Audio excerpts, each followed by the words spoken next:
तुम्हीही स्वामींना दुर्लक्ष करता का? तर थांबा, हा व्हिडिओ शेवटपर्यंत नक्की बघा. जर तुम्ही व्हिडिओ शेवटपर्यंत नाही बघितला तर समजून जा की तुम्ही स्वामींना दुर्लक्ष करत आहात. स्वामी तुमच्याविषयी काय सांगत आहेत तुम्ही या व्हिडिओमध्ये नक्की ऐका. स्वामींना दुर्लक्ष करू नका, कारण स्वामी म्हणजे केवळ एक देव्हारा नाही, ते आपल्या आयुष्याला दिशा देणारे चैतन्य आहे. अनेकदा आपण संकटात सापडलो की स्वामींची आठवण येते, पण सुखात असताना त्यांना विसरतो. हीच खरी चूक आहे. कारण स्वामींची कृपा ही अट घालून मिळणारी नसते, ती निस्वार्थ असते. पण ती टिकवण्यासाठी श्रद्धा, सातत्य आणि नम्रता लागते. जेव्हा मन विचलित होते, अहंकार वाढतो, मीच सर्व काही अशी भावना निर्माण होते, तेव्हा स्वामी सूक्ष्मपणे इशारा देतात. कधी एखाद्या शब्दातून, कधी एखाद्या अनुभवातून, कधी एखाद्या अपयशातून. पण आपण त्या इशाराकडे दुर्लक्ष करतो आणि मग म्हणतो स्वामी मदत करत नाहीत.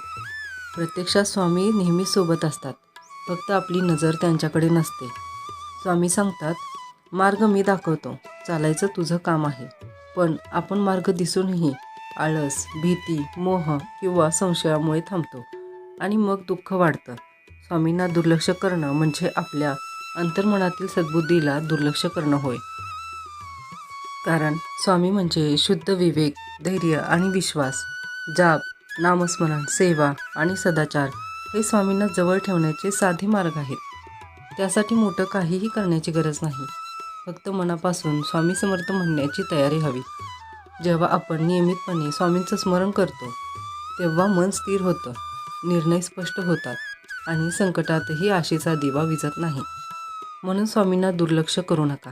दुःखातही, सुखातही, यशातही, अपयशातही. कारण ज्यांनी स्वामींना मनापासून धरलं, त्यांचं आयुष्य स्वामींनी कधीच सोडलं नाही. आज जर मन अस्वस्थ असेल, वाट चुकल्यासारखी वाटत असेल, तर एवढंच करा. डोळे मिटा, स्वामींचं नाव घ्या आणि स्वतःला सांगा, मी स्वामींना दुर्लक्ष करणार नाही.